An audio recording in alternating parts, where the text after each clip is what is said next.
नमस्कार दोस्तों, उत्कर्ष online class में आप सबका हार्दिक स्वागत है। आप सबको वेरी गुड मॉर्निंग दोस्तों, आप सबको राधे राधे।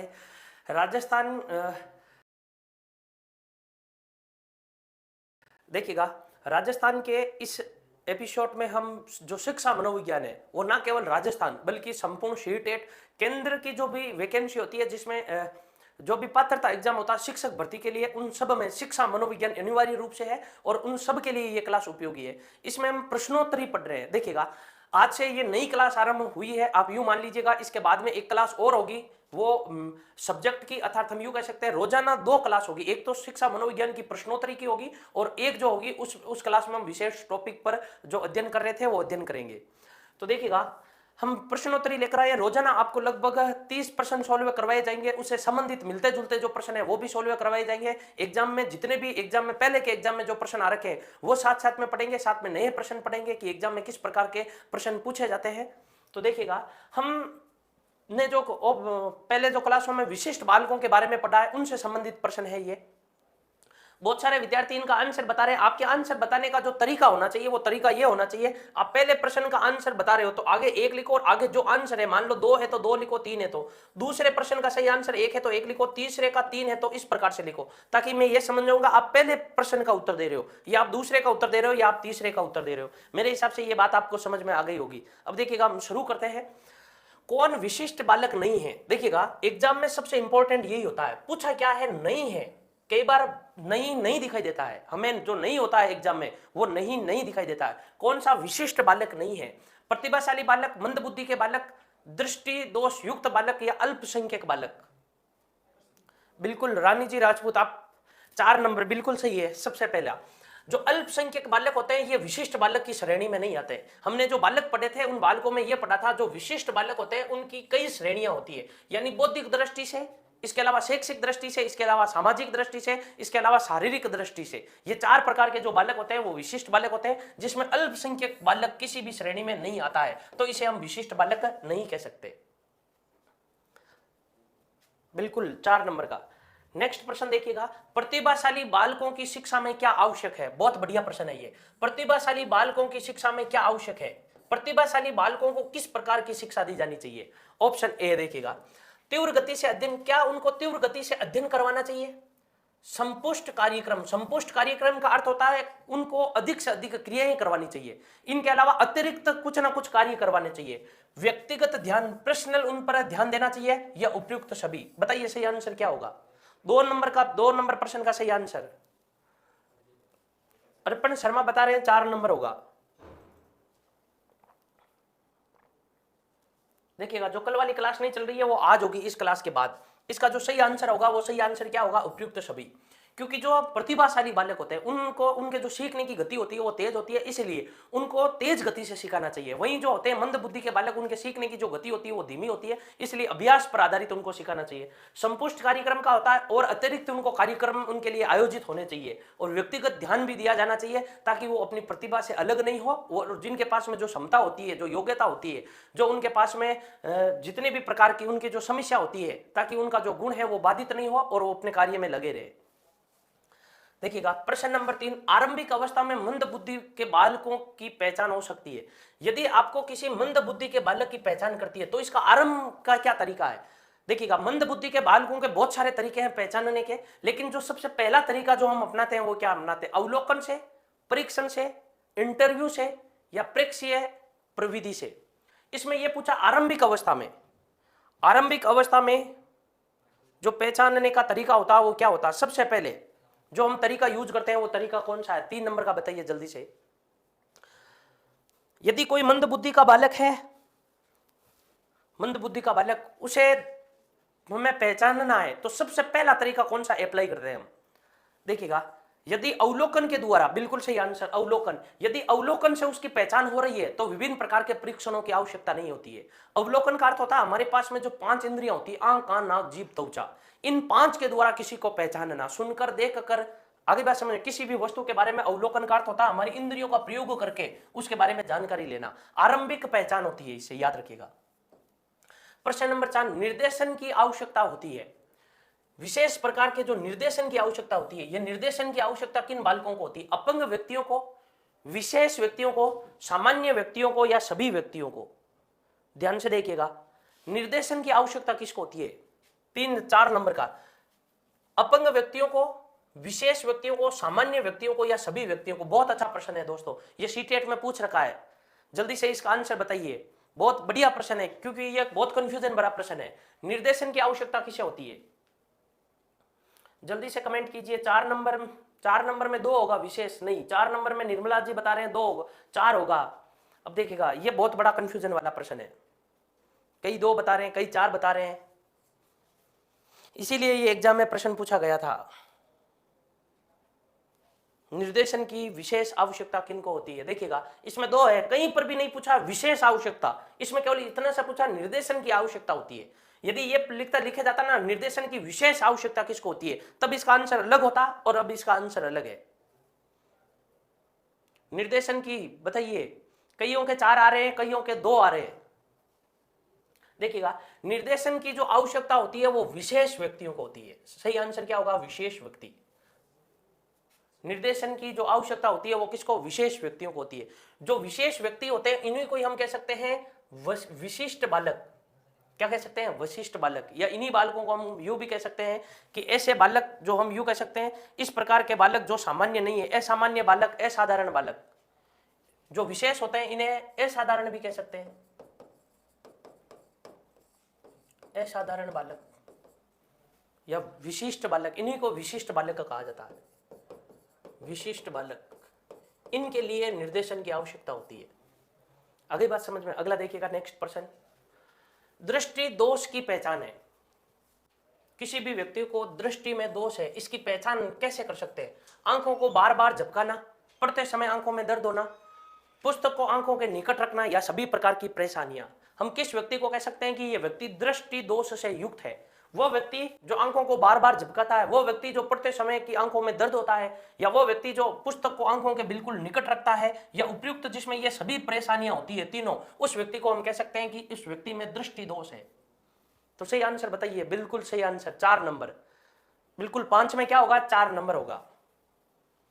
यानी आंखों को बार बार जो झपकाता है उसको भी हम यूं कह सकते हैं कि उसके देखने में किसी ना किसी भी प्रकार की कोई ना कोई समस्या उत्पन्न हो रही है। और साथ में यदि आंखों में दर्द हो रहा है, इसका मतलब हम यूं कहते हैं कि इसके चश्मा लगने वाला, यानी दृष्टि दोष से युक्त है। और यदि आंखों के निकट पुस्तक को रखता है, इसका मतलब जो अक्षर होते हैं वो उसको साफ साफ दिखाई नहीं देते या क्लियर दिखाई नहीं देते, इसलिए पास में रख रहा है। इसका मतलब यह हुआ कि जो बालक है वो दृष्टि दोष से युक्त है। यदि यह पहचान मिले तो इसका मतलब वो बालक कौन सा? दृष्टि दोष युक्त बालक है। अगला देखिएगा, विशिष्टता का संप्रत्यय होता है। किसी भी बालक में जो विशिष्टता होती है, यह विशिष्टता क्यों होती है, इसका संप्रत्यय क्या होता है? कोई भी बालक किसी भी बालक से जब अलग होता है, कोई भी बालक किसी भी बालक से जब अलग होता है तो वो किस दृष्टि से अलग होता है? विशिष्ट बालक किसे कहते हैं? असाधारण बालक किसे कहते हैं? वह बालक जो सामान्य बालकों से भिन्न हो उसे हम विशिष्ट बालक कहते हैं। इस विशिष्टता का कारण क्या होता है? कारण क्या गुणात्मक होता है, मात्रात्मक होता है? गुणात्मक मात्रात्मक दोनों होता है, या कुछ कहा नहीं जा सकता?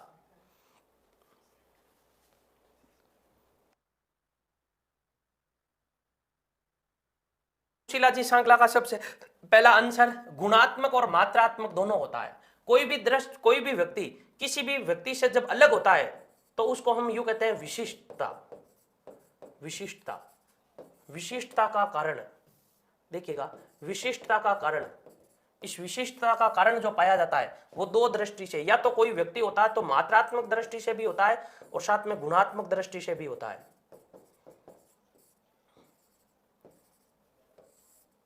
मात्रात्मक और गुणात्मक दोनों की दृष्टि से। अगला प्रश्न देखिएगा, कौन शिक्षा के क्षेत्र में विशिष्ट बालकों का वर्ग नहीं है? देखिएगा, शारीरिक दृष्टि से विशिष्ट बालक, बौद्धिक दृष्टि से, जातिगत दृष्टि से और शैक्षिक दृष्टि से। जैसे देखिएगा, इसमें पूछा कौन सा नहीं है वर्ग, कौन सा? बौद्धिक दृष्टि से बालकों के 2 प्रकार होते हैं। एक तो जो बालकों का, विशिष्ट बालकों का जो प्रतिभा, एक तो होते हैं प्रतिभाशाली और एक होते हैं मंद बुद्धि के बालक। प्रतिभाशाली और मंद बुद्धि के बालक। शैक्षिक दृष्टि से जो होते हैं वो एक होते हैं उच्च गति से सीखने वाले और दूसरे होते हैं मंद गति से सीखने वाले। 2 प्रकार के होते हैं। शारीरिक दृष्टि से जितने भी विकलांग बालक होते हैं, बहरे बालक होते हैं, 5 प्रकार होते हैं। तो किसकी दृष्टि से? जो जाति की दृष्टि से जो बालक होते हैं उन बालकों को हम विशिष्ट बालक नहीं कहते हैं। जैसे ओबीसी, एससी, एसटी, जनरल, इनको हम विशिष्ट बालकों की श्रेणी में नहीं रखते हैं। ये जो बालक होते हैं जाति की दृष्टि से एक बालक दूसरे बालक से जब भिन्न होता है उसको हम विशिष्ट बालक नहीं कहते हैं। तो 7 नंबर का जो सही आंसर होगा वो सही आंसर क्या होगा? नंबर 3। आगे देखिएगा, समस्यात्मक बालक होते हैं। देखिएगा, जो समस्यात्मक बालक होते हैं, ये समस्यात्मक बालक कौन होते हैं? बहुत बढ़िया प्रश्न है। समस्यात्मक बालक होते हैं प्रतिभाशाली, विकलांग बालक, मंदबुद्धि का बालक या उपयुक्त सभी। देखिएगा, समस्यात्मक बालक की परिभाषा क्या होती है? समस्यात्मक बालक की परिभाषा यह होती है जो बालक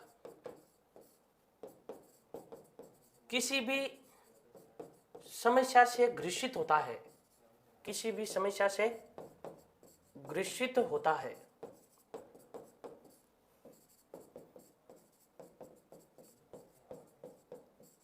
उसे समस्यात्मक बालक कहा जाता है।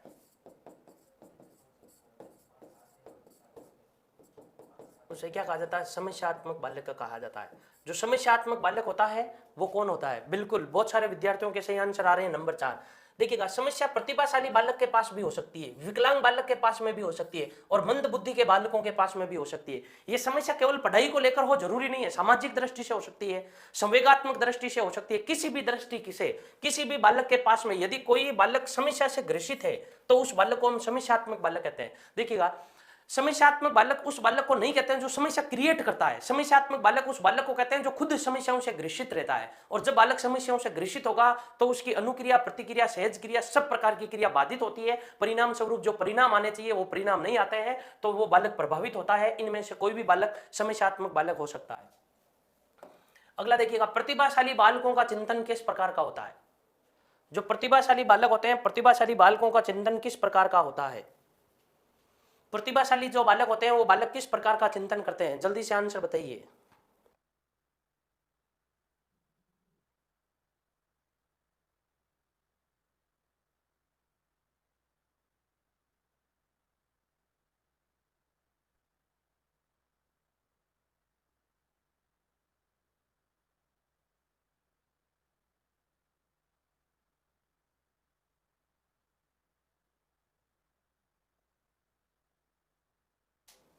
बताइए, प्रतिभाशाली बालकों का चिंतन होता है।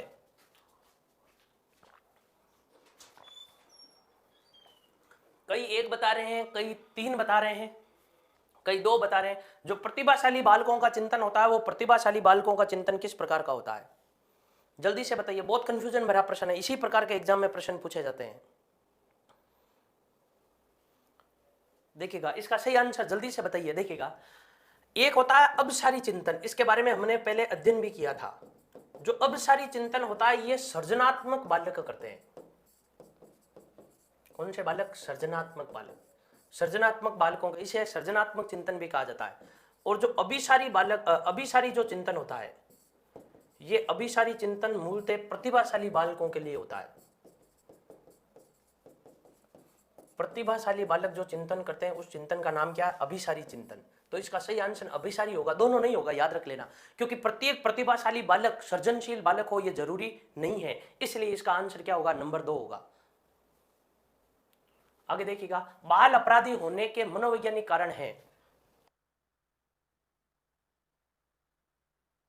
बाल अपराधी होने के मनोवैज्ञानिक कारण है मानसिक रोग। किसी भी मानसिक रोग के कारण बालक अपराधी हो जाना, संवेगात्मक असंतुलन, निराशा, उपयुक्त सभी।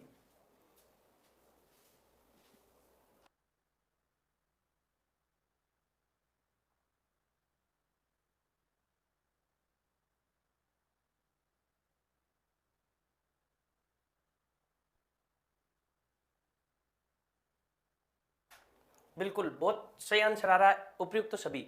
बाल अपराधी किसे कहते हैं? बाल अपराधी उसे कहते हैं यदि कोई बालक अपराध करता है और उसकी आयु 7 से 15 वर्ष हो। 7 से 15 वर्ष की आयु में कोई भी बालक यदि अपराध करता है तो उस बालक को क्या कहते हैं?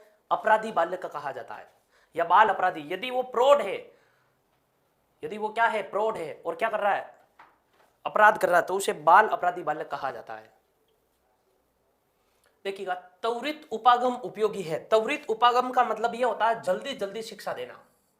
त्वरित उपागम का मतलब होता है फटाफट, फटाफट या तेज गति से अध्ययन, फटाफट या तेज गति से अध्ययन किन बालकों को दिया जाना चाहिए? अब से आंसर बताइए। सेकंड ग्रेड में एग्जाम में प्रश्न पूछ रखा है, जो त्वरित उपागम होता है ये किन बालकों के लिए उपयोगी होता है? त्वरित उपागम का मतलब होता है जल्दी जल्दी शिक्षा देना, फटाफट शिक्षा देना। 11 में ए बिल्कुल सही, क्योंकि प्रतिभाशाली बालक ही फटाफट या तेज गति से सीख सकते हैं। पिछड़े बालक, सामान्य बालक नहीं सीख सकता, इसलिए उपयुक्त सभी भी नहीं होगा। त्वरित उपागम याद रखिएगा प्रतिभाशाली बालकों के लिए है।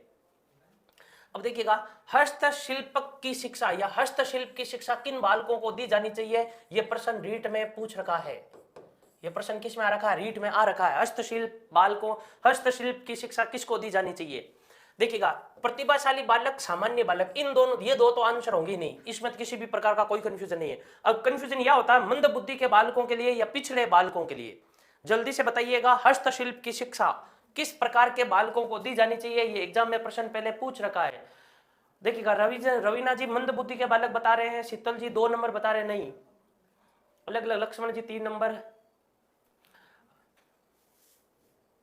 देखिएगा, कई 3 बता रहे हैं। मैंने यही कहा कि 1 नंबर और 2 नंबर तो होगा नहीं, और जो कंफ्यूज कर रहा है वो कंफ्यूज 3 नंबर और 4 नंबर कर रहा है। 3 नंबर और 4 नंबर में क्या होगा? तो याद रखिएगा, हस्तशिल्प जो शिक्षा होती है वो पिछड़े बालकों के लिए होती है विशेषतः। किस प्रकार के बालकों के लिए होती है? जो पिछड़े वर्ग के बालक होते हैं उनके लिए विशेषतः यह शिक्षा होती है। पिछड़े वर्ग के बालकों के लिए जो शिक्षा दी जानी चाहिए वो हस्तशिल्प शिक्षा दी जानी चाहिए। यदि ऑप्शन में मंद बुद्धि के बालक नहीं है या पिछड़े बालक नहीं है और मंद बुद्धि है, तब मंद बुद्धि का करना चाहिए।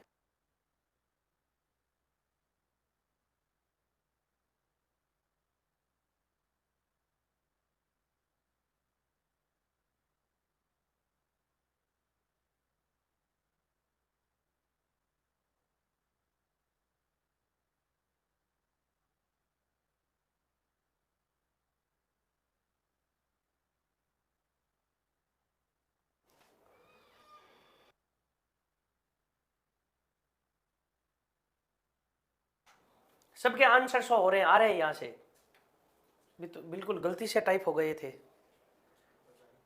मंद बुद्धि क्यों नहीं? बहुत बढ़िया प्रश्न है। मंद बुद्धि का इसलिए नहीं क्योंकि जो मंद बुद्धि के बालक होते हैं उनके भी अलग अलग क्राइटेरिया होते हैं, अलग अलग 3 होते हैं। उनको केवल जो शिक्षा दी जाती है वो व्यवहार की शिक्षा दी जा सकती है, उठने बैठने की, किस प्रकार से, क्योंकि इनमें उतनी मंद बुद्धि होते हैं कि वो हस्तशिल्प कोई कार्य नहीं कर सकते। मंद बुद्धि के बालक, याद रखिएगा, अपनी आजीविका हेतु किसी भी प्रकार का कोई कार्य नहीं कर सकता, यह मनोविज्ञान कहता है। तो उनको व्यवहार संबंधी दी जाती है शिक्षा, किस प्रकार से उठना चाहिए, बैठना चाहिए, केवल इतनी शिक्षा दी जाती है क्योंकि उनके पास इतनी बुद्धि का अभाव होता है। जो पिछड़े बालक होते हैं, किसी भी कारणवश से जब वो पिछड़ जाते हैं, अब उनके पास में कोई ऑप्शन नहीं रहता है, तब उनको हस्तशिल्प शिक्षा दी जानी चाहिए ताकि उनका सदुपयोग हो सके। देखिएगा अगला, ब्रेल लिपि से किसको पढ़ना चाहिए? यह भी रीट लेवल फर्स्ट में प्रश्न आ रखा है, बहुत सिंपल प्रश्न। ब्रेल लिपि से किसको पढ़ना चाहिए? जो छोटे छोटे प्रश्न हैं वही सर्वाधिक कंफ्यूजन करते हैं दोस्तों, जो छोटे छोटे प्रश्न होते हैं वही सर्वाधिक कंफ्यूजन करते हैं। ब्रेल लिपि से किसका पढ़ना चाहिए? कई बार आता हुआ भी एग्जाम में प्रश्न नहीं आता है। ब्रेल लिपि अंधों के लिए होती है भाई। ब्रेल लिपि पन्नों के ऊपर विभिन्न प्रकार के, हम यूं कह सकते हैं, एक पेज लिया जाता है, सुई के माध्यम से उसके ऊपर छेद या निशान किया जाता है और जिससे वो त्वचा के द्वारा स्पष्ट कर करके पढ़ सकते हैं। इस लिपि को क्या कहा जाता है? ब्रेल लिपि कहा जाता है, अंधों के लिए होती है। नेक्स्ट प्रश्न देखिएगा, निम्नलिखित में से विशिष्ट बालकों की श्रेणी में कौन नहीं आते हैं? विशिष्ट बालक कौन नहीं है? पिछड़े बालक, विकलांग बालक, लंबे बालक या मंद बुद्धि के बालक। तो जो लंबे बालक होते हैं वो विशिष्ट बालकों की श्रेणी में नहीं आते हैं। जब हम विशिष्ट बालक पढ़ रहे थे तब आपने, बहुत सारे विद्यार्थियों ने यह भी कमेंट किया था कि सर एग्जाम में प्रश्न किस प्रकार का पूछा जाता है। तो याद रखिएगा, एग्जाम में प्रश्न इस प्रकार का भी पूछा जाता है कि कौन सा विशिष्ट बालक है या कौन सा विशिष्ट बालक नहीं है। इसकी हमने एक सारणी बनाई थी। आगे देखिएगा नेक्स्ट प्रश्न, प्रतिभाशाली गुण अर्जित करते हैं बाल्यावस्था में, किशोरावस्था में, शैशव अवस्था में या जन्मजात? देखिएगा, कौन कहता है कि ये बालक प्रतिभाशाली है या नहीं है? तो ये जो डिसाइड करता है वो डिसाइड कौन करती है? आईक्यू। जो डिसाइड करता है वो डिसाइड कौन करता है? आईक्यू। यानी हम यूं कह सकते हैं जो डिसाइड करती है वो डिसाइड कौन करती है? बुद्धि लब्धि। बुद्धि लब्धि या डिसाइड जो करती है वो कौन करती है? बुद्धि। ये डिसाइड करती है कि बालक प्रतिभाशाली है या बालक प्रतिभाशाली नहीं है। तो इसके बारे में याद रखिएगा, ये बुद्धि के बारे में ये कहा जाता है बुद्धि जन्मजात होती है। बुद्धि क्या होती है? जन्मजात होती है। तो हम यूं कह सकते हैं जो प्रतिभाशाली जो गुण अर्जित करते हैं वो गुण अर्जित कैसे करते हैं? जन्मजात होता है ये। नंबर 3 नहीं होगा, नंबर 4 होगा आंसर। देखिएगा रवीना जी 3 नंबर नहीं होगा, नंबर 4। सुभाष जी देखिएगा 15 में एक एक, ये कैसे कर रहे हो भाई? नहीं, एक भी नहीं होगा, एक भी नहीं होगा। प्रतिभाशाली देखिएगा, हम किस बालक को कहते हैं कि ये प्रतिभाशाली बालक है? इसका आधार क्या? आईक्यू है, बुद्धि लब्धि है या बुद्धि है? और बुद्धि कैसी होती है? जन्मजात। आगे बात समझ में? तो दोस्तों हमेशा जो शिक्षा मनोविज्ञान की जो ये क्लास होती है प्रश्नोत्तरी की, रोजाना इसमें हम 15 प्रश्न सोल्व करेंगे, रोजाना के 15 प्रश्न सोल्व करेंगे। इससे संबंधित और भी प्रश्न पढ़ेंगे एग्जाम में, विभिन्न प्रकार के एग्जाम में आए हुए प्रश्न। तो आप इस रोजाना 15 प्रश्न पढ़ेंगे और साथ में एक क्लास जो होगी वो थ्योरी की भी होगी। तो आज ये हमारी पहली क्लास थी। तो आप भी एक बार नीचे कमेंट बॉक्स में अपना कमेंट लिख के जरूर बताइएगा आज ये आपको क्लास कैसी लगी और आपके लिए ये किस प्रकार से उपयोगी है। जितना भी हम पढ़े रोजाना 15% आपके लिए ऑब्जेक्टिव का भी लेकर आए और सब्जेक्टिव की आपके रोजाना क्लास होगी। तो नमस्कार दोस्तों, आज हम इस क्लास में इतना ही पढ़ेंगे। बाकी के जो 15 प्रश्न है हम वो कल सोल्व करेंगे। तब तक के लिए नमस्कार।